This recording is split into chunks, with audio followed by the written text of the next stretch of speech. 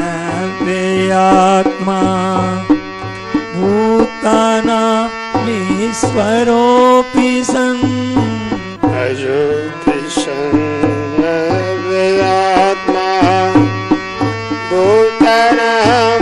भूतानामीश्वरोऽपि सन् प्रकृतिं स्वामधिष्ठाय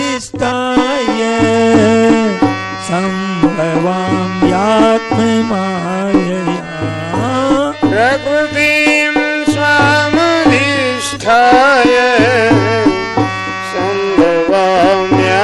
सम्भवाम्यात्ममायया यदा यदा हि धर्मस्य ग्लानिर्भवति भारत यदा यदा हि धर्मस्य ग्लानिर्भवति भारत अभ्युत्थानमधर्मस्य तदात्मानं सृजाम्यहम्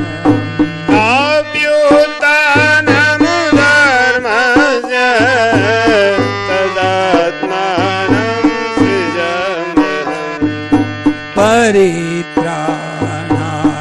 साधूनां विनाशाय च दुष्कृतां प्राणाय साधूनां विनाशाय जगद्विदाय धर्म संस्थापनार्थाय संभवामि युगे युगे धर्म संस्थापनार्थाय संभवामि युगे युगे। जन्म कर्म च मे दिव्य मेवं यो वेति तत्त्वतः जन्म कर्म च मे दिव्य मेवं यो वेति तत्त्वतः त्यक्त्वा देहं पुनर्जन्म नैति मामेति सोऽर्जुन त्यक्त्वा देहं पुनर्जन्म नैति मामेति सोऽर्जुन वीतरागभयक्रोधा मन्मया मामुपाश्रिता वीतरागभयक्रोधा मन्मया मामुपाश्रिता बहवो ज्ञानतपसा भूतामद्भावमागता बहवो ज्ञानतपसा भूतामद्भावमागता वसुदेव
सुखी प्राणियों के हृदय में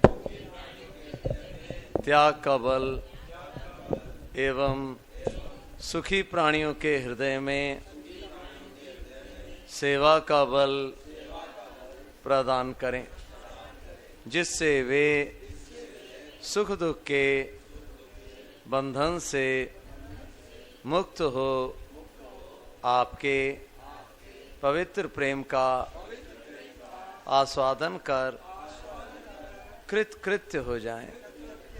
हे नाथ, हे मेरे नाथ, मैं आपको भूलूं नहीं। आगे आ जाओ, आगे आ जाओ, आगे आ जाओ, आगे आ जाओ, आगे आ जाओ। नारायण नारायण नारायण नारायण। देखिए, मेरे को पूज्य शरणानंद जी महाराज जी के मानवता के मूल सिद्धांत बहुत अच्छे लगते हैं क्योंकि अपने साधन निर्माण में वो बहुत आवश्यक है।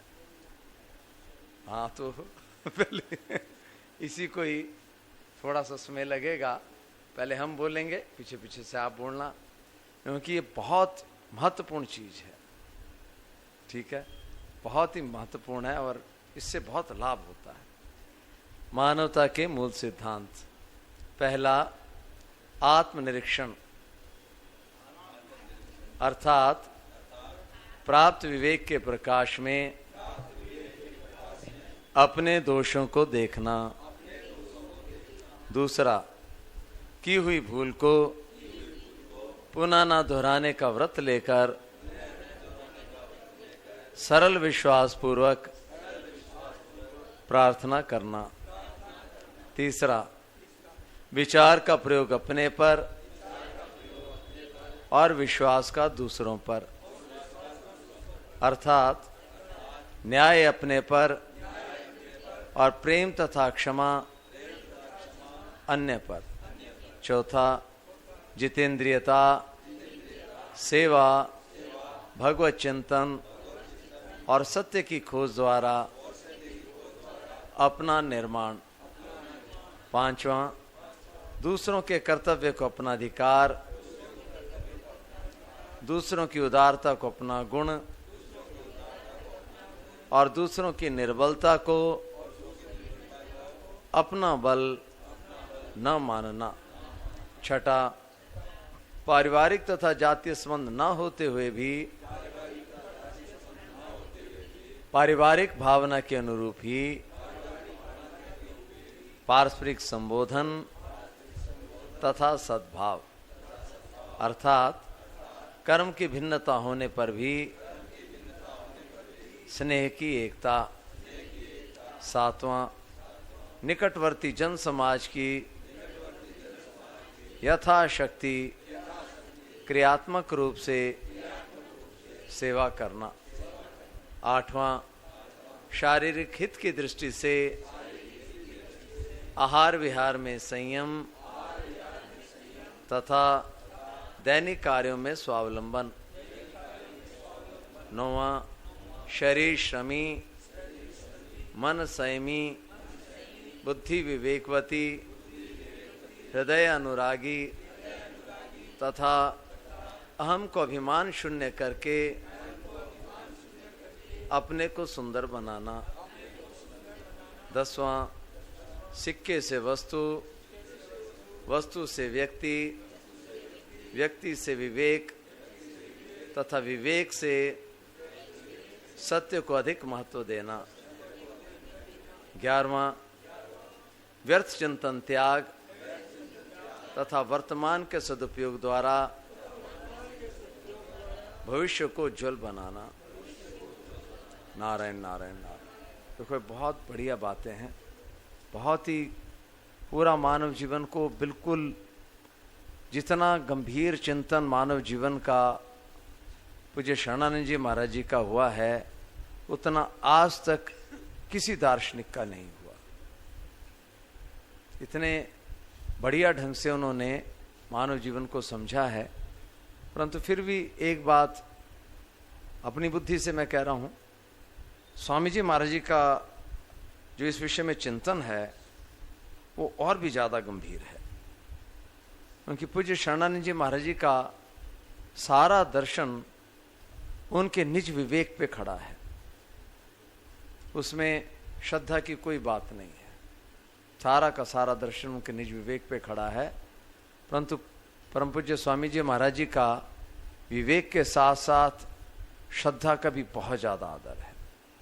विवेक के साथ साथ श्रद्धा का भी स्वामी जी महाराज जी ने बहुत ज्यादा महत्व दिया हुआ है। तो स्वामी जी गीता में भी आप देखें तो भगवान ने दोनों पक्ष लिए हैं, अज्ञश्च श्रद्धानश्च। तो सबसे पहले तो विवेक है, पर निज विवेक ना हो तो श्रद्धा, दूसरों की बात मान ले। तो शरणानंद जी महाराज जी का तो अपना निज विवेक इतना प्रखर था कि सारा का सारा उनको अपने जीवन में कहीं आवश्यकता ही नहीं पड़ी। परंतु स्वामी जी महाराज जी ने दोनों पक्ष रखे हैं। तो बहुत सुंदर स्वामी जी महाराज जी का ये है। और गीता में भी आप देखें तो भगवान ने निज विवेक को आदर बहुत दिया है, लेकिन श्रद्धा को भी बहुत महत्व दिया है। चाहे ज्ञान मार्ग हो, चाहे भक्ति मार्ग हो, चाहे योग मार्ग हो, सब में भगवान ने श्रद्धा को लिया हुआ है। तो ये तो देखो बात थोड़ी सी इसके विषय में मेरे मन में आई थी। और कल हमारा जो विषय चल रहा था चोटी का, वो लगभग पूरा हो गया। ठीक है, परंतु उसमें एक खास बात, पूज्य स्वामी जी महाराज जी कहीं भी जाते थे तो वो प्राय नल दमयंती की कथा सुनाते थे। स्वामी जी महाराज जी के श्रीमुख से मैंने इसको कई बार सुना है। हर एक कार्यक्रम, कहीं पे भी 7 दिन का, कहीं पे 2 महीने का चातुर्मास होता, और कहीं पे भी 15, जैसे भी कार्यक्रम रहता था स्वामी जी महाराज जी का, तो एक न एक मतलब सत्संग में अपने नल दमयंती की कथा जरूर सुनाते थे। और उसका महाराज जी का उद्देश्य यही था, क्योंकि आज वर्तमान में जो हमारे हृदय में कलयुग का प्रभाव छा गया हुआ है, तो उस प्रभाव को नष्ट करने के उद्देश्य से ही महाराज जी कथा सुनाते थे। और यहीं पे स्वामी जी महाराज जी ने एक बार कहा था कि कम से कम एक बार रोज इस श्लोक का पाठ कर लिया करो। जैसे कोई किसी को ब्लड प्रेशर रहता है, शुगर रहता है, तो दवाई वगैरह लेते रहते हैं, उससे वो कंट्रोल रहता है। तो उसी प्रकार से इस श्लोक का रोज पाठ करना चाहिए। और श्लोक है, पहले मैं बोलूंगा, पीछे से आप बोलना, आप लोगों को क्योंकि याद भी होगा। कर्कोटकस्य नागस्य, कर्कोटकस्य नागस्य, दमयन्त्या नलस्य च, दमयन्त्या नलस्य च, ऋतुपर्णस्य राजर्षेः, ऋतुपर्णस्य राजर्षेः, कीर्तनम कलिनाशनम, कीर्तनम कलिनाशनम। तो इसमें देखो 4 नाम हैं, कर्कोटक नाग, रानी दमयंती, राजा नल और राजऋषि ऋतुपर्ण। इन चारों का कीर्तन करने से कलयुग का प्रभाव नष्ट हो जाता है। तो देखो हमारे शास्त्रों में सब प्रकार की बातें आती हैं, और हमारे महापुरुषों ने बहुत ज़्यादा अथक मेहनत करके सारी खास सार बातें जो कल्याण की थी, वो सब चुन चुन के उनको प्रकाशित किया। तो पूज्य स्वामी जी महाराज जी, महाभारत में कथा आती है नल दमयंती की। तो प्रसंग उस वक्त का है जब पांडव लोग जो थे उनको वनवास हो गया था, और वनवास में अनेक प्रकार के दुख पा रहे थे। तो सबसे बड़ा दुख तो उनको ये था, महाराज युधिष्ठिर तो देखो बहुत ही मतलब क्षमावान थे, तो उनके हृदय में तो कोई दुख नहीं था।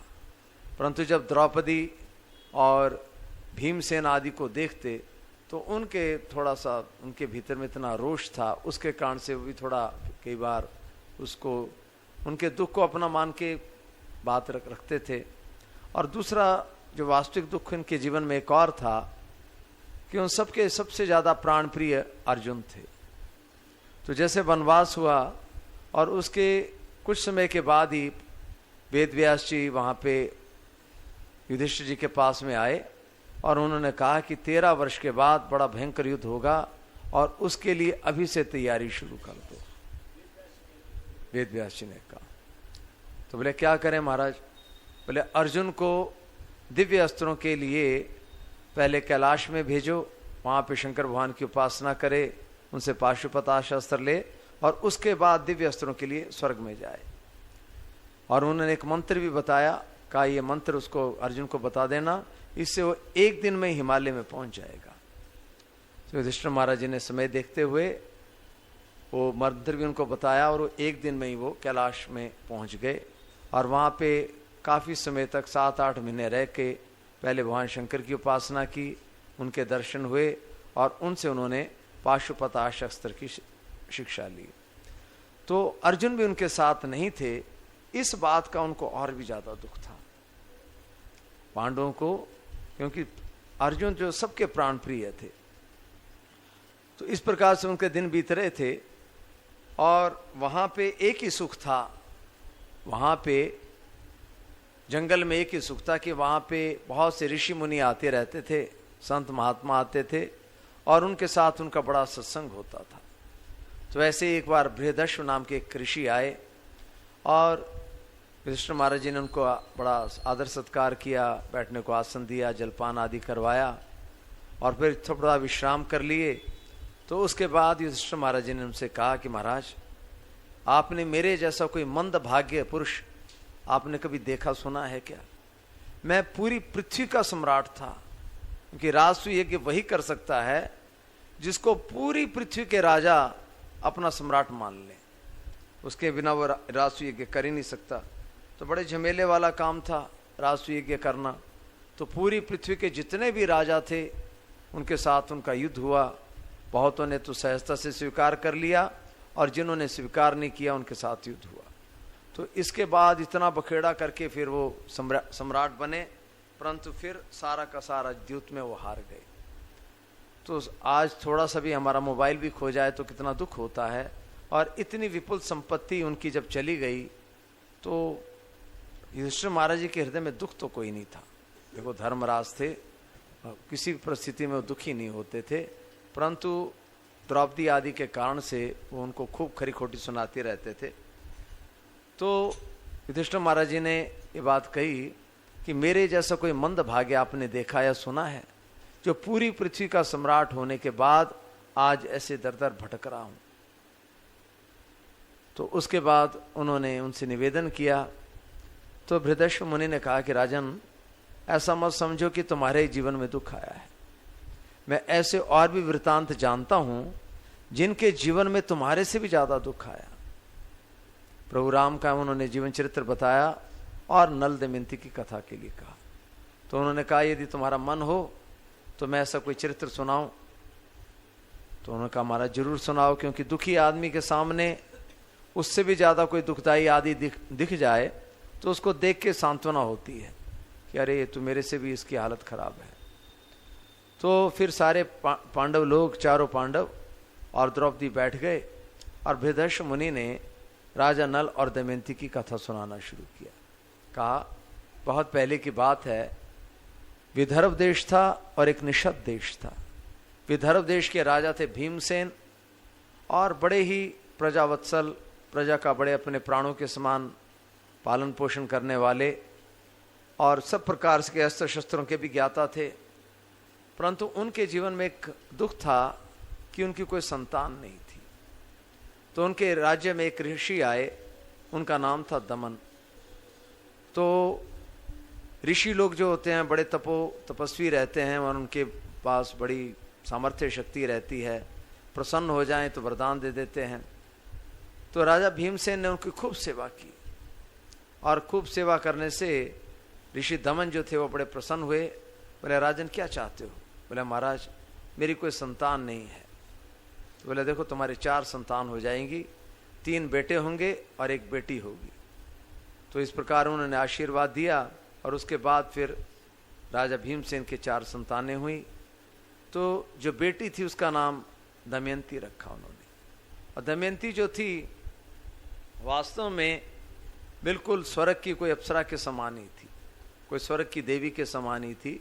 इतनी सुंदर और इतने श्रेष्ठ लक्षणों वाली कि वैसी कोई भी कन्या उस वक्त पृथ्वी में नहीं थी। तो इस प्रकार दमयंती भी बढ़ रही थी।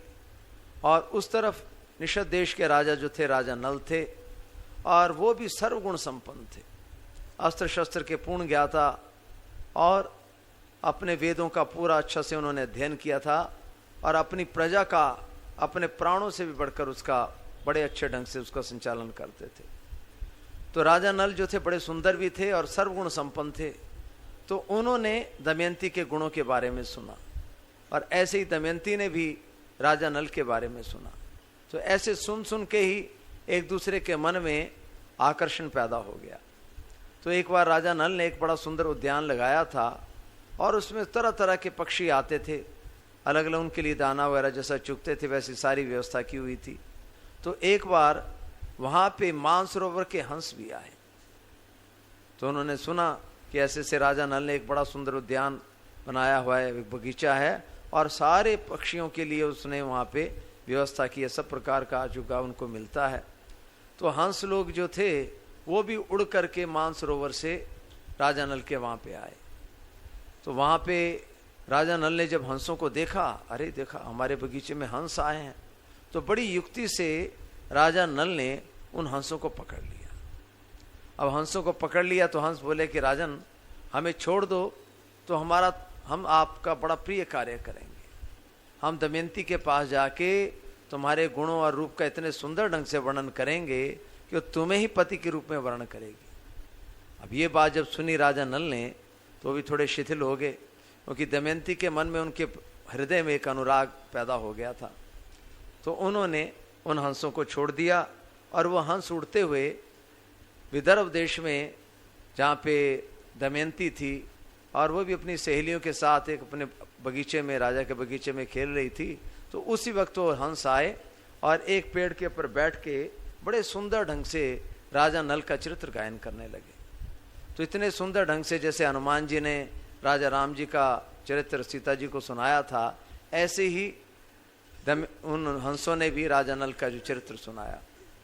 तो उनकी बात सुन के दमयंती के हृदय में और भी ज्यादा अनुराग राजा नल के प्रति हो गया, और वो रात दिन उन्हीं के चिंतन में बनी रहती थी। उसने देखा नहीं था, सुन सुन के इतना प्रेम हो गया कि हर वक्त उन्हीं का चिंतन चलता रहता था। तो वहां पे जो बूढ़े बूढ़े जो दरबारी रखे थे, उनके जो मतलब सैनिक आदि रखे थे, तो उन्होंने देखा कि दमयंती की जो चेहरे की कांति थी वो आजकल कुछ फीकी पड़ गई है। तो उन्होंने इसकी खबर राजा भीमसेन को दी। भीमसेन आए, देखा, दमयंती से बातें की, तो उन्होंने देखा कि मेरी जो बेटी है अब विवाह के लायक हो गई है, और इसके लिए कोई ना कोई उपयुक्त वर ढूंढना चाहिए। तो उन्होंने क्या किया, स्वयंवर की घोषणा कर दी, और सब प्रकार के जितने भी राजा राजकुमार थे उनके पास न्योते गए। तो दमयंती इतनी सुंदर थी, इतनी लावण्यमयी थी कि पूरी पृथ्वी में, स्वर्ग में भी इस प्रकार की मतलब देवियां नहीं थी। तो उसको वर्ण करने के लिए स्वर्ग से देवता लोग भी आए, इंद्र, यम, वरुण और अग्नि, बड़े बड़े देवता आए। और जब ये देवता लोग जा रहे थे उसको वर्ण करने के लिए, तो राजा नल के पास भी निमंत्रण आए, वो भी जा रहे थे। तो रास्ते में राजा नल उनको मिले। तो राजा नल ने देखा कि अरे ये तो बड़े दिव्य, लगता कोई देवता है, क्योंकि इनके शरीरों की जो कांति थी उसको देख के राजा नल बड़े अभिभूत हो गए। तो उन्होंने बड़े आदर के साथ उनको प्रणाम किया, अपना परिचय दिया, और उनसे पूछा कि महाराज आप लोग कौन हैं और मैं आपकी क्या सेवा कर सकता हूँ। तो उन्होंने कहा कि नल, हम स्वर्ग लोक से आ रहे हैं और हम देवता लोग हैं। और उन्होंने अपना अपना परिचय दिया कि मैं इंद्र हूँ, ये यम है, ये अग्नि है, वरुण है। तो बोले महाराज आज्ञा करो, मैं आपकी क्या सेवा करूँ। बोले तुम ऐसा करो, दमयंती के पास में जाओ और उसे कहो कि तुम्हें वर्ण करने के लिए स्वर्ग लोक से देवता लोग आ रहे हैं। अब ये बात जब राजा नल ने सुनी, महाराज मैं तो खुद इसी काम के लिए जा रहा हूँ और जिसके मन में पहले किसी के प्रति अनुराग हो, तो बोले देखो तुमने प्रतिज्ञा की है। बोले महाराज प्रतिज्ञा तो की है मैंने, मैं आपका काम तो करूंगा, परंतु मेरा भाव भी वही है। तो देखो पहले के लोगों में ना सत्यता बहुत थी, आज हम लोगों में सच्चाई बहुत कम है। हम लोग डरते हैं और बहुत ही जल्दी हम मतलब लोभ आदि के वश में हो जाते हैं। तो हम लोगों में सत्यता का बड़ा अभाव रहता है, परंतु पहले के लोगों में सत्यता बहुत थी। तो उन्होंने सारी बात सच्ची सच्ची बता दी। तो देवताओं ने कहा कि तुम ऐसा हमारा संदेश तो राजा नल ने कहा कि महाराज संदेश तो मैं दे दूंगा, परंतु मैं वहां पे जाऊं कैसे, क्योंकि दमयंती तो रनिवास में रहती होगी और वहां पे तो पहले ऐसी व्यवस्था रहती थी, कोई परपुरुष वहां पे जा ही नहीं सकता। तो देवताओं ने कहा कि तुम चिंता मत करो, हमारी कृपा से तुम्हें कोई देख नहीं पाएगा और तुम दमयंती के पास जाके सारा वर्णन कह दो। तो राजा नल ने भी अपनी मन की बात बता दी उनको और फिर प्रतिज्ञा के अनुसार वहां पे गए और उनको कोई भी उनके जितने भी सैनिक आदि थे देख नहीं पाया देवताओं की कृपा से। और दमयंती के पास जाके तो वहां पे दमयंती अपनी सहेलियों के साथ में थी। तो उसने देखा कि अंदर तो कोई पुरुष आ ही नहीं सकता और ये बिना बेरोक टोक कैसे आ गए, और इतने मतलब उनका सुंदर स्वरूप देखा तो सारी सखियां भी बड़ी अभिभूत हुई और पूछा, दमयंती ने पूछा कि आप कौन हैं और अंदर कैसे आ गए आप। तो राजा नल ने अपना परिचय दिया और दमयंती ने देखा अरे ये तो राजा नल हैं, तो पहले से उनके प्रति पूर्ण रूप से समर्पित थी। तो अब राजा नल ने कहा कि भाई देखो मैं तो अभी यहाँ पे देवताओं का संदेश लेके आया हूँ। और दमयंती ने भी अपने हृदय की व्यथा जो थी उनके सामने कह दी कि महाराज मैंने तो आपको ही पति के रूप में वर्ण किया हुआ है। और तो अब राजा नल थोड़े घबराए भी, क्योंकि यदि देवता लोग कुपित हो जाएं तो शाप भी दे सकते हैं। तो राजा नल ने ये बात भी कही, परंतु दमयंती अंतरात्मा से राजा नल को मतलब पति के रूप में वर चुकी थी मन ही मन में। तो उसने कहा महाराज जो अब जो भी होगा कल स्वयंवर सभा में ही होगा, पर मैं तो आपको ही वर्ण करूंगी।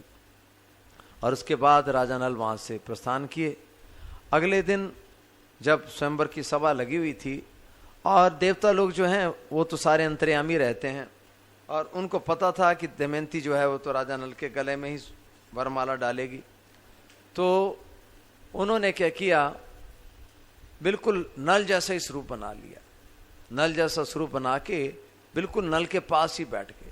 तो वहां पे एक साथ अब 5 नल बैठे हुए थे, एक तो नल और बाकी 4 देवता। अब दमयंती जब वरमाला लेके आई तो अब वो बड़े इसमें पड़ गई संकोच में कि अब इनमें से असली नल कौन है। परंतु उसने मतलब हृदय से उसकी में सच्चाई थी, पवित्रता थी, तो उन देवताओं की शरण में गई और कहा कि जो भी आप में से वास्तविक नल है मैं तो उसी को पति रूप में वर्ण करूंगी। तो उसके बाद जो देवता लोग जो थे दमयंती की सत्यता से सरलता से प्रसन्न हुए और उन्होंने ऐसे लक्षण प्रकट बता दिए जिससे दमयंती पहचान पाई कि ये लोग देवता हैं और ये राजा नल है। तो देवताओं की परछाई नहीं पड़ रही थी, देवताओं के जो शरीर जो थे वो बिल्कुल हवा में ही थे, उनकी आंखें नहीं झपक रही थी, उनके गले में जो फूलों की माला थी वो बिल्कुल ताजी थी और उनके कोई पसीना आदि नहीं था। तो ऐसे लक्षणों को देख के दमयंती ने राजा नल को देख लिया कि ये राजा नल हैं और ये दूसरे देवता हैं और राजा नल के गले में वरमाला डाल दी। तो और उसके बाद राजा नल और दमयंती जो थे उन्होंने सारे देवताओं को प्रणाम किया। देवता लोग भी बहुत प्रसन्न हुए राजा नल के ऊपर और चारों देवताओं ने 2-2 वरदान जो थे राजा नल को दिए और उसके बाद स्वयंवर सभा से वापिस अपने स्वर्ग की ओर चल दिए। अब जब वो वापिस जा रहे थे तो रास्ते में उनको कलयुग मिल गया रास्ते में कौन मिल गया? कलयुग। अब कलयुग का स्वभाव क्या है मालूम है? कलयुग का खास स्वभाव है बात नहीं मानना। अब जहां पे भी बात नहीं मानने कोई तो समझ लो कलयुग बैठा हुआ है, ठीक है। तो अब उन्होंने कलयुग ने पूछा महाराज आप लोग कहां से आ रहे हैं? और उन्होंने देवताओं ने पूछा अरे कलयुग कहां जा रहे हो? अरे दमयंती का स्वयंवर हो रहा है मैं वहां जा रहा हूं। अरे भाई स्वयंवर तो कब का हो गया, हम तो वहीं से आ रहे हैं और उसने तो राजा नल को वर्ण कर लिया। बोले अरे देवताओं के रहते मनुष्य को वर्ण किया, देवताओं का इतना अपमान। तो उन्होंने कहा भाई इसमें अपमान वाली कोई बात नहीं है, उसने पहले से ही राजा नल को पति के रूप में वर्ण कर लिया था और हम तो उसको सब 2-2 वरदान दे के आए। अब कलयुग तो कलयुग ही है, अब वो किसी की बात सुने ही नहीं और ऐसे ही बिना कारण से भड़क गया वो। बोले इनको तो हमें दंड देना चाहिए, इनको इस प्रकार बहुत बोला।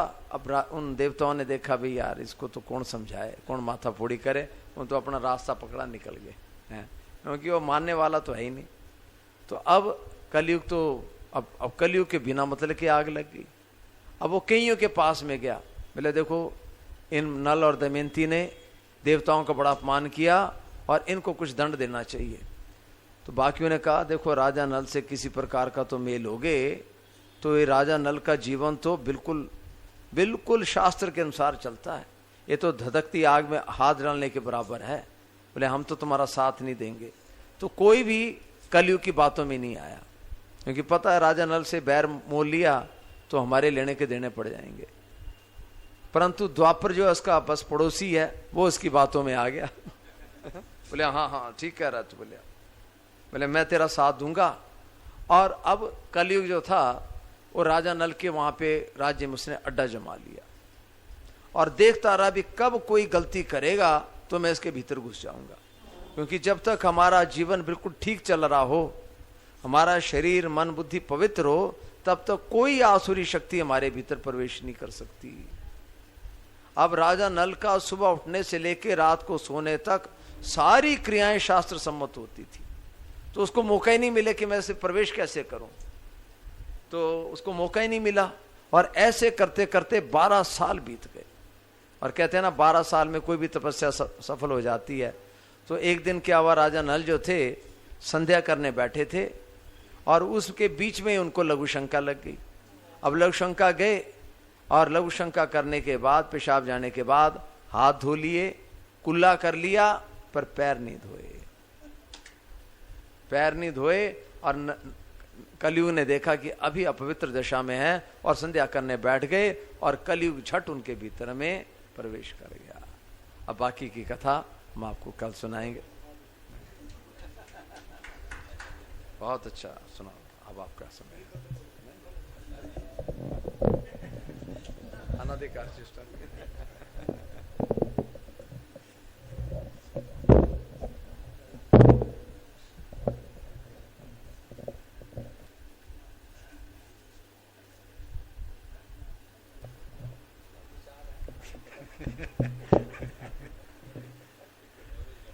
राम राम राम। ये तो कथा में बिगन डालने जैसी बात हो गई।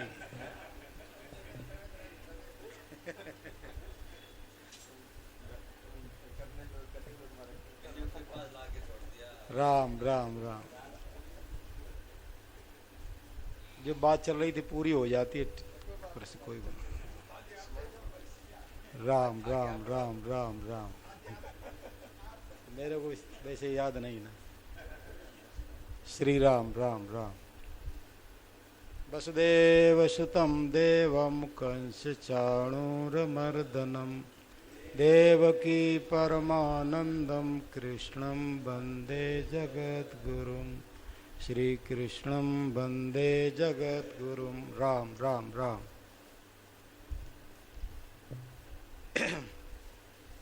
स्वामी श्री शरणानंद जी की प्रार्थना है, उसको बोल लेते हैं। हे हृदयेश्वर हे सर्वेश्वर हे प्राणेश्वर हे परमेश्वर हे हृदयेश्वर हे सर्वेश्वर हे प्राणेश्वर हे परमेश्वर हे हृदयेश्वर हे सर्वेश्वर हे प्राणेश्वर हे परमेश्वर हे हृदयेश्वर हे सर्वेश्वर हे प्राणेश्वर हे परमेश्वर हे समर्थ हे करुणा सागर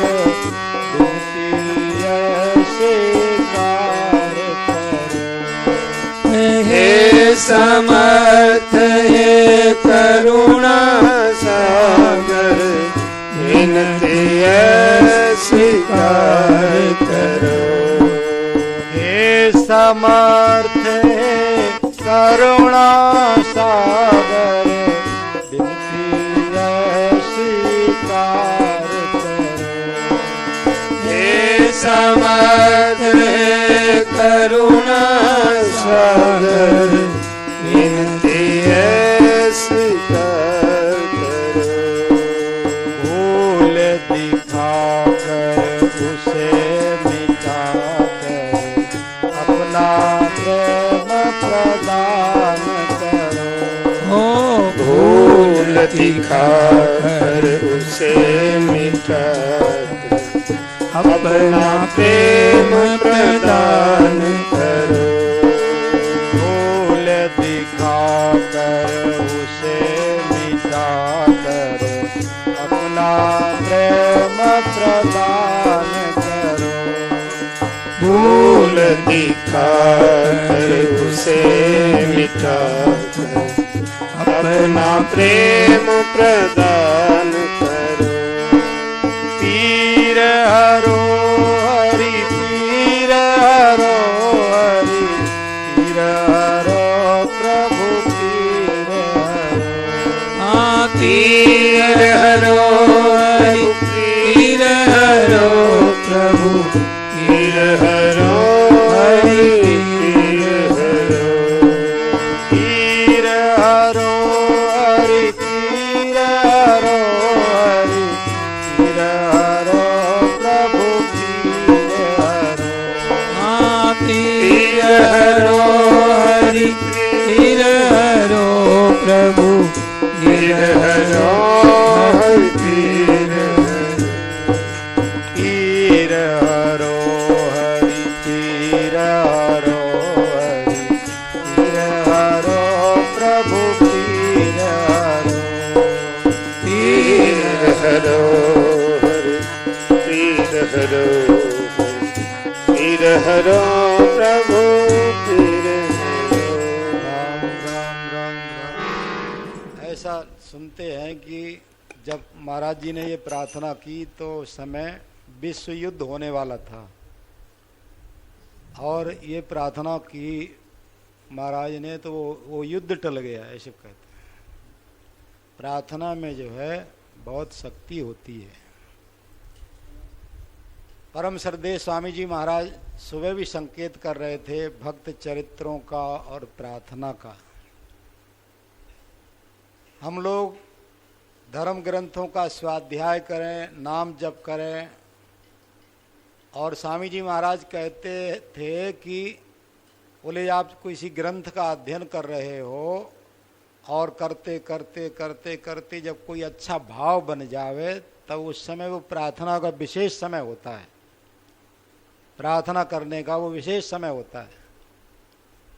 जब भाव बन जावे तब उस समय बोले चित्त पिघला हुआ होता है, भाव चित्त पिघला हुआ होता है।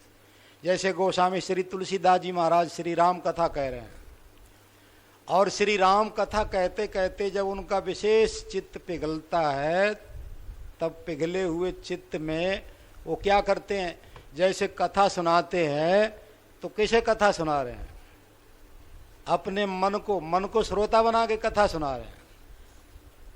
पाई न कही गति पतित पावन राम भज सुन सठ मना गड़िका अजामिल गीध ब्याद गजाद खल तारे घना। उस अपने सठ मन को कह रहे हैं, पाई न कही गति पतित पावन राम भज। अरे सठ राम भज। देखो एक बात और ध्यान देने की, बोले सठ कह रहे हैं। गोस्वामी तुलसीदास जी ने अपने को मन को मूर्ख कहा हो, ये मेरे ध्यान में नहीं है, किसी के ध्यान में हो तो बतावें थोड़ा। है सठ कहा है ना, मूर्ख कहा है ना, राम भज मूर्ख मना, ऐसे तो नहीं कहा ना। क्यों नहीं कहा? बोले जो सठ जो है गोस्वामी जी ने लिखा कि बोले सठ सुधरें सत्संगत पाई। पर जो मूर्ख होता है गोस्वामी जी ने लिखा मूर्ख हृदय न चेत और जो गुर मिले बिरंच सम। जो रावण था वो मूर्ख था। मूर्ख जो होता है वो अच्छी से अच्छी महापुरुषों की बात को फेंक देता है। आप जानते हैं मंदोदरी ने रावण को रामचरितमानस में 4 बार समझाया है, 4 बार समझाया। सीता जी को वापस करने के लिए कहा 4 बार। और ऐसी इतनी इतनी खरी खरी सुनाई है ये दूसरा कोई सुना देता तो मार पीट के भगा देता है? मंदोदरी कह रही है कि तुम्हें ही रघुपति अंतर केता, और कितना राम जी में और आप में कितना अंतर है, वो जैसे जुगनू में और सूर्य में अंतर होता है। श्री राम जी के छोटे भाई ने जो एक रेखा खींच दी थी उसको भी तो आप पार नहीं कर पाए, और उनको युद्ध में जीतना चाहते हैं। ऐसी खरी खरी बातें सुनाई है, 4-4 बार समझाया, और बड़े प्यार से नाथ प्राणनाथ ऐसे कह के समझाया, परंतु फिर भी वो नहीं माना। पर एक बात मंदोदरी से शिक्षा लेने की है, उसने बड़ी सद्भावना से समझाया, तो आज भी उसका सम्मान होता है। संतों की सभा में मंदोदरी का सम्मान होता है। रावण कुंभकर्ण के पुतले जलाए जाते हैं, मंदोदरी का नहीं जलाया जाता है। वो भगवान के विराट स्वरूप का वर्णन करती है रामचरितमानस में। विराट तो वो भगवान के प्रभाव को जानती थी, और वो पतिव्रता थी। राक्षस रावण की पत्नी जो है पतिव्रता, 4-4 बार समझाई, और फिर भी रावण नहीं माना, तो फिर उसने भाव खराब नहीं किया। ध्यान देना, ये भी बात ध्यान में रही, भाव खराब नहीं किया। जब रावण मारा गया तब भी वो राम कथा सुनाती हुई, राम जी का गुणगान करती हुई क्या कह रही है? बोले आपने बोले जो मेरी बात नहीं मानी, और आज देखो राम अभिमुख ऐसा हाल तुम्हारा रहा, न कुल को रोवन हार। तो मैं ये कह रहा था, रावण जो है वो मूर्ख था। मूर्ख के जो बात को फेंक देता है उसका जल्दी सुधार नहीं होता।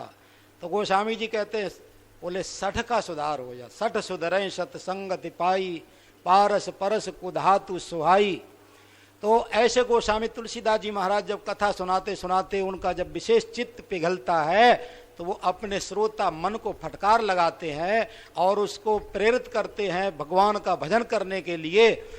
ऐसे ही गोस्वामी श्री तुलसीदास जी महाराज जब कथा सुनाते सुनाते जब उनका अहिल्या के उद्धार की कथा सुनाई, अहिल्या का जैसे ही उद्धार हुआ तो अपने गोस्वामी जी क्या कह रहे हैं?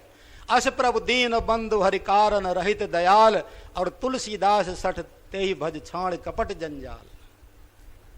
अस प्रभु दीन बंधु हरि कारण रहित। बताओ अहिल्या ने क्या किया था?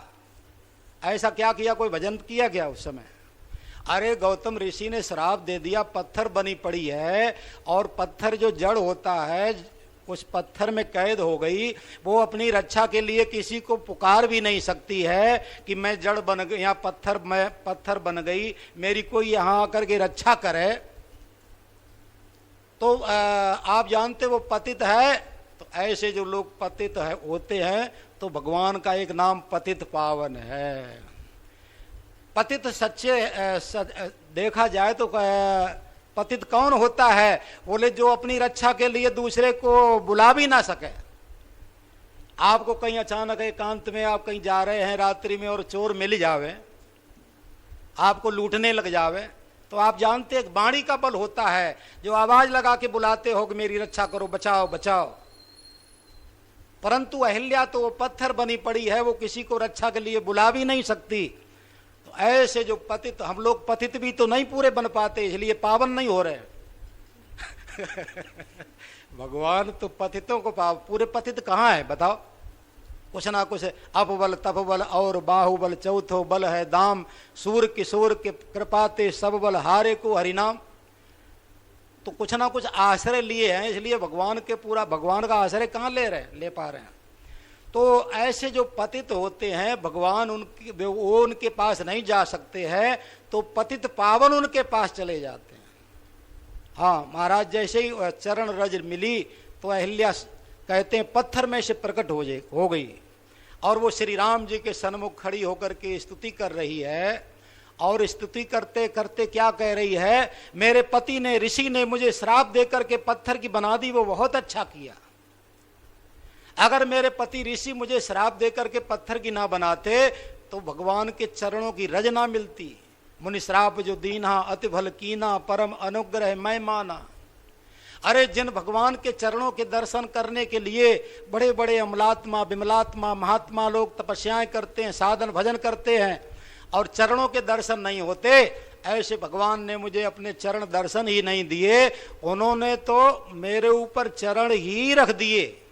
ऐसा सौभाग्य तो कहते मानो शंकर भगवान को भी प्राप्त नहीं हुआ था। अहिल्या क्या कह रही है, जही पद सुर सरिता परम पुनीता प्रकट भई शिव शीश धरी, सोई पद पंकज जही पूजत अज मम सिर धरे कृपाल हरि। माने जही कहते हैं जही पद सुर सरिता, जिन भगवान विष्णु जी के चरणों से गंगा जी प्रकट हुई। आप जानते हैं जब भगवान वामन भगवान ने अपना पृथ्वी नापते समय अपना चरण ब्रह्मलोक भेजा था, तो वो ब्रह्मा जी ने भगवान विष्णु जी के चरण को धो करके और कमंडल में रख लिया था। एक गंगा मैया जो है भगवान विष्णु जी के चरणों से प्रकट हुई। तो मानो अहिल्या क्या कह रही, जय पद सुर सरिता परम पुनीता प्रकट प्रकट भई शिव शीश धरी। जो बोले गंगा जी भगवान विष्णु जी के चरणों से निकली है, वो जो भगवान के शंकर जी के शीश पे आई, शीश पे धारण की गई। पर भगवान शंकर जी के शीश पर भगवान विष्णु जी का चरणों का धोया हुआ जल है गंगा जी के रूप में, पर भगवान विष्णु जी ने अपने चरण शंकर जी के शीश पे धारण नहीं किए। चरणों का धोया हुआ जल, मानो जो सौभाग्य भगवान शंकर जी को भी नहीं मिला, जिन चरणों की बड़े बड़े देवता उपासना करते हैं, पूजा करते हैं, और वो चरण रज मिल गई। ऐसे अपने सौभाग्य की सराहना करती हुई अहिल्या कहाँ गई, गई पतिलोक आनंद भरी। आनंद में भरी अहिल्या पतिलोक को चली गई। मेरा तो ध्यान गया, आज की कोई माता बहन होती, आज की कोई माता बहन और उसके पति ने उसे कहीं श्राप दे के पत्थर की बना दी होती ये तू पत्थर हो जा, तो आप जानते उसको अगर पत्थर में से जब प्रकट होती तो उसको अगर ये याद रहती कि मेरे पति ने मुझे श्राप दे के पत्थर की बनाई है, तो आप जानते 7 जन्म के लिए बैर हो जाता। हाँ, जिस पति ने मुझे श्राप दे के पत्थर की बनाई, मैं इसका 7 जन्म तक मुख नहीं देखना चाहूंगी। परंतु अहिल्या क्या कह रही है, बोले परम अनुग्रह, उन्होंने अगर मुझे श्राप ना दिया होता तो चरण रज ना मिलती। और गई कहाँ, गई पतिलोक आनंद भरी, आनंद में भरी पतिलोक चली गई।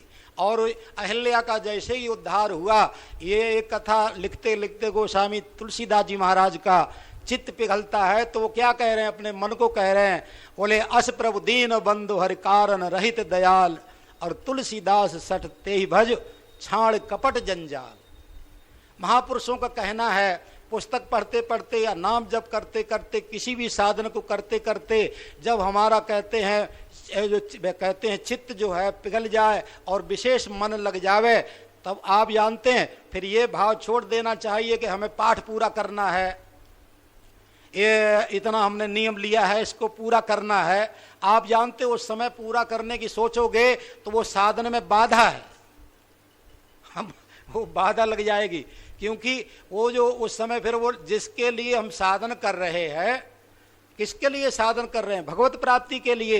हमारा कोई इतना पाठ करना है, इतना करना, इससे कोई लेना, इससे मतलब नहीं है।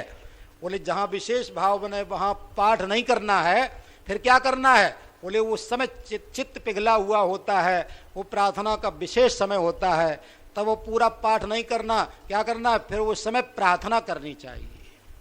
स्वामी जी महाराज ये बात कहते कि बोले उस समय प्रार्थना करनी चाहिए। और बोले उस समय विशेष भाव, जब चित्त पिघला हुआ होता है, वो विशेष समय होता प्रार्थना का, प्रार्थना करनी चाहिए। और वो प्रार्थना जो है, जिस प्रार्थना में सकामता ना हो, संसारिक किसी प्रकार की कामना ना हो, चाहना ना हो, वासना ना हो, स्वार्थ वाली बात ना हो, ऐसी प्रार्थना भगवान के यहाँ विशेष सुनी जाती है। सच्चे हृदय से प्रार्थना जो भक्त सच्चा गाय है, तो भक्त वत्सल कान में वह पहुंच झट ही जाए है। और बोले जिस भगवान से हम प्रार्थना तो करते हैं, और जिस प्रार्थना में हमारा स्वार्थ जुड़ा हुआ होता है, रिद्धियां सिद्धियां चाहते हैं, संसार की संपत्ति चाहते हैं, तो आप जानते हैं अगर कहते हैं हमारी उन इच्छाओं की पूर्ति करने में भगवान हमारा अहित समझते हैं, तो प्रार्थना करने पर भी भगवान ध्यान नहीं देंगे, वो हमारी इच्छा पूरी नहीं करेंगे। इसलिए जो स्वामी जी महाराज ने जो हिंदी में प्रार्थना जो लिखी है पंचरत्न गीता में, जो आप पढ़ते हैं अपने हिंदी में जो लिखी है, तो आप जानते स्वामी जी महाराज ने हमें थोड़ा प्रार्थना का नमूना बताया है। पर बोले साधक को अपने कहते हैं प्रार्थना करनी चाहिए, अपनी भाषा में करनी चाहिए, और ये नहीं कि बोले दूसरे किसी की लिखी हुई प्रार्थना और की हुई प्रार्थना और उनकी हम नकल कर देवें, पर उसमें हमारी कुछ भी व्याकुलता नहीं जुड़ी, हमारे अंदर कुछ भी टीस नहीं जुड़ी। तो आप जानते हैं केवल प्रार्थना के शब्दों को दोहराने से वो लाभ नहीं होता जो होना चाहिए। बात समझ में आ रही क्या? वो बात बोले वो लाभ नहीं होता जो होना चाहिए। इसलिए हमारे कहते हैं हम क्या हमारे साधन में क्या बाधा है, इसलिए अपनी अपनी देखनी चाहिए और उस बाधा को दूर करने के लिए बोले वो प्रार्थना करनी चाहिए, भगवान से प्रार्थना करनी चाहिए। अथवा महापुरुषों ने जो प्रार्थना लिखी है उसको हम शब्दों से दोहराते हुए पढ़ते हुए उसमें अपनी टीस और अपनी व्याकुलता जोड़ें, तब उससे विशेष लाभ होगा। और नहीं तो जानते हो क्या होगा, संतों ने कहा, जैसे कबीरदास जी महाराज ने कहा, बोले माला तो कर में फिरे जीव फिरे मुखमाए और मनुआ तो चौदिस फिरे, यही तो सुमिरन ना है। इसका मतलब सुमिरन नहीं है। स्वामी जी महाराज इसका संशोधन करते हुए बताते, बोले माला तो कर में फिरे, माला तो हाथ से हम घुमा रहे हैं, जीव मुख में, जीव फिरे मुखमाए और मन चारों दिशाओं में घूम रहा है, मनुआ तो चौदिस फिरे, यही तो सुमिरन ना है।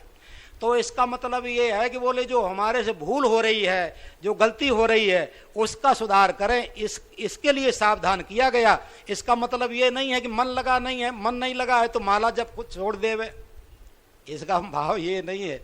जहाँ गलती हो रही है, भूल हो रही है, बोले उसका हमें सुधार करना चाहिए। ऐसे ही जब हम भगवान का नाम लेते हैं, और आप जानते जैसे बच्चा माँ माँ माँ माँ करता है, बच्चा माँ माँ तो करता है पर उसका चित्त इधर उधर लगा है, तो माँ देख करके भी उसको गोद में नहीं लेती। वो माँ माँ तो कर रहा है पर माँ समझ जाती है इसका मन चित्त तो इधर उधर लगा हुआ है, तो माँ जो है उसको गोद में नहीं लेती। पर बच्चा साथ साथ में माँ और माँ भी कर रहा है, और साथ में उसके उद्देश्य में लक्ष्य में माँ है, वो माँ की गोद में जाना चाहता है। तो आप जानते केवल उसके मुख से माँ माँ ही नहीं निकल रहा है, उसका ध्यान भी माँ की तरफ है, वो गोद में जाना चाहता है, उसके उद्देश्य में माँ है, तो माँ शब्द के साथ में उसकी दृष्टि भी उधर होना चाहिए। ऐसे ही जब हम भगवान का नाम लेते हैं तो बोले नाम लेते हैं, पर वो तो नाम तो ठीक है, पर साथ में संतों ने क्या कहा, गुप्त अकाम निरंतर ध्यान सहित सानंद सादर जपते तुरंत पावत परमानंद। बोले ध्यान सहित बताया। इसलिए ये नहीं कि मुख से एक महात्मा जी ने कहा माला सर्र सर्र सटकाए मनुआ खट्टा मीठा खाए, तो कम से कम उसका बोले जो हमारे अंदर जो बहिर्मुखता है उसका सुधार करें। और बोले साधन की निंदा नहीं की है, जो साधन का जो महापुरुषों ने बताया है उसको तो करना ही है, पर जहाँ पर गलती कर रहे हैं, भूल कर रहे हैं, उसको हमें बोले सुधार करना चाहिए।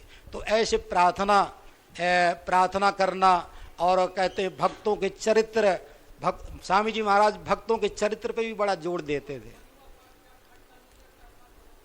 अब इधर उधर चला गया, जैसे पहले की जो आसक्ति पड़ी है चटोर पड़ेगी। हाँ हाँ ये हाँ तो ये है, पर ये इसका मतलब ये देखो, मन जाए तहाँ जान दे, दृढ़ कर राख शरीर और उतरी धरी कमान है तो कैसे लागे तीर। जब कमान उतरी रखी है तो तीर सामने जाके लग जाएगा क्या?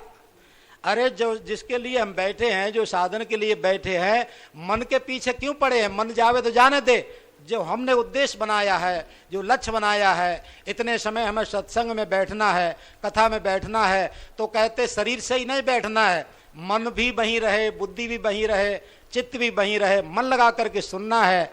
जैसे राम जी भी कथाएं सुनते थे, मन लगा करके सुनते थे ना।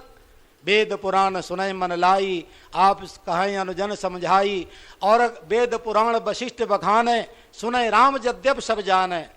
हम लोग तो कई बार सत्संग कथा इसलिए नहीं सुनना चाहते, बोले ये राम कथा, भागवत कथा और सत्संग इतना, इसको तो हम भी तो जानते हैं, इसलिए बोले नहीं सुनते। परंतु बोले भगवान श्री राम जी ने अपने जीवन में कथा सत्संग को कितना महत्व दिया। भगवान होते हुए भी आप जानते हैं, वन में भी जब उनका वनवास, वन में चले गए तो वहाँ भी कथाएं सुनते हैं नित्य। तहाँ राम रघुवंश नित्य सिय राम सुजान, सुनई कथा इतिहास सब आगम निगम पुराण। तो भक्तों के चरित्र से भी बोले विशेष लाभ होता है और प्रार्थना से विशेष लाभ होता है। स्वामी जी महाराज प्रार्थना और भक्त चरित्र पर विशेष जोर देते हैं। अब जैसे भरत जी महाराज भक्त हैं, तो गोस्वामी तुलसीदास जी महाराज ने जो रामचरितमानस लिखी है, आप जानते पहले भरत जी का चरित्र लिखा, राम जी का बाद में। पहले भरत जी का चरित्र लिखा, बालकांड, और कहते हैं वो उसमें, हाँ नहीं, अयोध्या कांड पहले लिखा गया। गोस्वामी तुलसीदास जी ने अयोध्या कांड पहले लिखा, पर जो रामचरितमानस छपती है उसमें बाल कांड पहले छपता है, अयोध्या कांड बाद में। पर गोस्वामी जी ने लिखा पहले कौन सा? बोले भरत जी का चरित्र। वो श्री राम जी के चरित्र से भी ज्यादा प्रभावित आप जानते हैं भरत जी के चरित्र से थे। क्यों? बोले अगर भगवान है और वो कुछ विशेष करें, वो कुछ विशेष उनमें त्याग हो, वैराग्य हो और कष्ट सहन करने की शक्ति हो, तो लोग जानते हो क्या कहते? अरे वो तो भगवान ही है, उनके लिए क्या आश्चर्य की बात है? उन्होंने कुछ किया। परंतु बोले जो मनुष्य रूप में, भरत जी को तो भगवान नहीं कहते हैं ना, जो मनुष्य रूप में और ऐसे कोई अगर विशेष कुछ कठिन परिस्थितियों में रहते हुए और उन संकटों का सामना करते हुए, और उनके ऐसे महापुरुषों के भक्तों के जो चरित्र होते हैं उनसे लोग विशेष प्रभावित होते हैं। इसलिए गोस्वामी तुलसीदास जी महाराज भरत जी के चरित्र से विशेष प्रभावित थे। और वो तो रामचरितमानस में कह रहे हैं, अगर भरत जी का जन्म ना होता तो मेरे जैसे सठ को राम जी के सन्मुख कौन करता? सिया राम प्रेम पीयूष पूरन होत, जन्म न भरत को मुनि मन अगम जम नियम समदम विषम व्रत आचरत को, दुख दारिद्र दंभ दूषण सुजस विषय अपहरत को, कलिकाल तुलसी से सतंगत राम सन्मुख करत को। राम जय सिया राम, जय जय सिया राम। देखो गोस्वामी जी कह रहे हैं, बोले भरत जी का जन्म नहीं होता तो मेरे जैसे सठ को राम जी के सन्मुख कौन करता? परम श्रद्धेय श्री स्वामी जी महाराज कहा करते थे, बोले देखो, बोले गोस्वामी तुलसीदास जी बोले राम कथा लिखे, उसमें जहाँ कहते रावण की और राम जी की बात आती है तो रावण को तो बोले वहाँ कहते हैं और राम जी को यहाँ कहते हैं। पर जहाँ राम जी की और भरत जी की बात आती है वहाँ भरत जी गोस्वामी जी राम जी को वहाँ कह देते हैं और भरत जी को यहाँ कह देते हैं। क्यों? बोले जो गोस्वामी जी है भरत जी के पक्ष में रहते हैं। जैसे कोई बच्चा होता है ना, बच्चा होता है और घर में बच्चा रो रहा हो तो आप जानते हैं एक तो कुछ काम तो करता नहीं, और जो काम कर रहे हो घर में उनके काम में भी बाधा डालता है। पर जब बच्चा रोता है तो घर वाले कहते हैं, बहू से कहते बोले बच्चे को छुपा ले, और वो कहती मैं काम कर रही हूँ। तो घर वाले क्या कहते, सास क्या, धाड़ में जा तेरा काम हाँ, बोले भाड़ में जा तेरा काम, पहले बच्चे को छुपा ले। देखो कुछ काम तो करता नहीं और काम करने वालों जो कर रहे हैं उनमें बाधा और डालता है।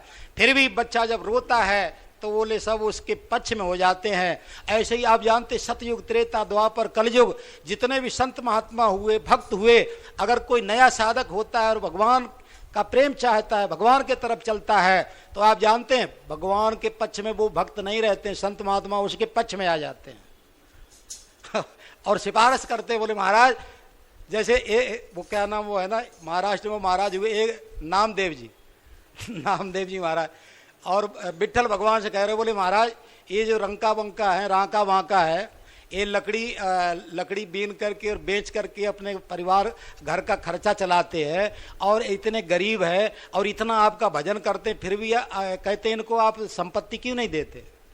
भगवान विट्ठल बोले इनको मैं देता तो हूँ, ये लेते ही नहीं।